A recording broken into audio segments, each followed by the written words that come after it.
The Berlin Foundry Cup, a red figure Attic kylix conventionally attributed to the so-called foundry painter and dated to about 480 BCE, is one of the most important pictorial sources for ancient Greek metalworking. The cup's exterior presents a remarkably detailed workshop sequence of men at various stages of bronze production and finishing. The interior juxtaposes a mythic image of Hephaestus supplying armor to Thetis for Achilles. The object is a red figure kylix, a drinking cup, with a tonda scene on the interior and a continuous frieze of workshop scenes on the exterior. Its diameter is approximately 30.5 centimeters. The piece is the name vessel for the painter conventionally called the foundry painter and carries the inventory number F2294 in the Staatliche Museum zu Berlin. It was discovered in Etruria and entered the Berlin collection in the 19th century. The vessel was originally used in the symposium, the social context in which images of craft and heroic narrative would have been viewed and discussed.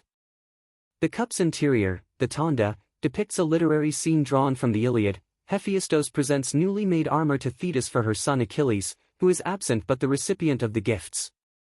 The composition tightly connects mythic smithing with the mortal work shown on the exterior. The exterior frieze is exceptional in both detail and length. Around the bowl are successive scenes showing activities identified by scholars as parts of bronze production and finishing. Men tending a furnace and bellows. Artisans filing and hammering, figures using large rasps and hammers to finish surfaces, and groups manipulating a, now fragmented, large-scale bronze warrior. The dress of the figures, the arrangement of tools, and the staging of tasks have made this cup a central visual document for discussions of archaic and early classical bronze practice.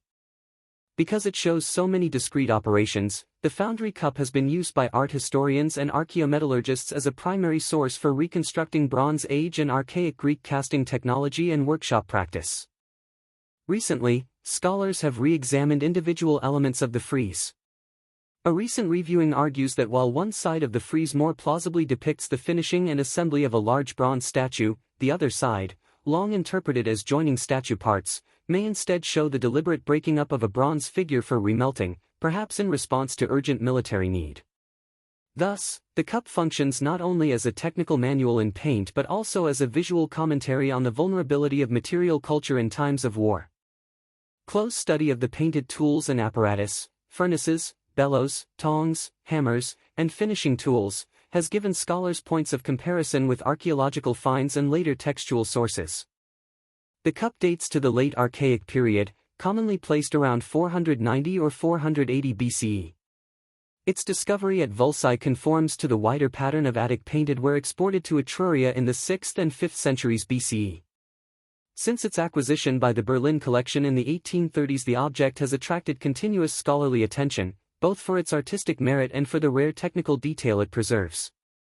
The cup's juxtaposition of heroic myth and pragmatic craft has stimulated commentary about how Athenians understood the social status of artisans and the symbolic value of bronze, both as material for sculpture and as armament. Thanks for watching. If you enjoyed this video, please subscribe so you won't miss new ones.